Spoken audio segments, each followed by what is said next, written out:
Welcome to the Slop Temple. We pray this video helps. You start by confirming the tablet model and OS version because system menus vary. This keeps you from guessing. Make sure you have the admin PIN or mobile device management consent. Without it, you may be blocked. Back up the current wallpaper and home layout so you can restore if needed.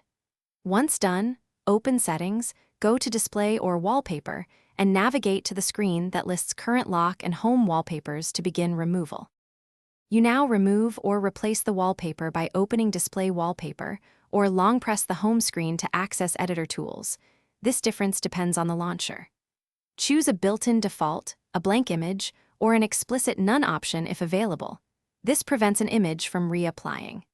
If the option is grayed out, make sure to check Device Management or the MDM profile because government tablets often enforce wallpaper via policy, and you may need admin changes to proceed.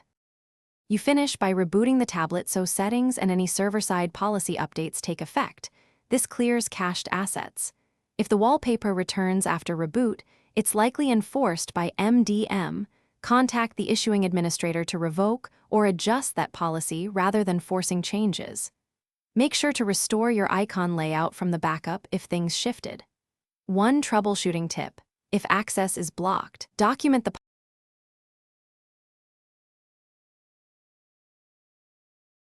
Thanks for watching. Consider subscribing if we helped you.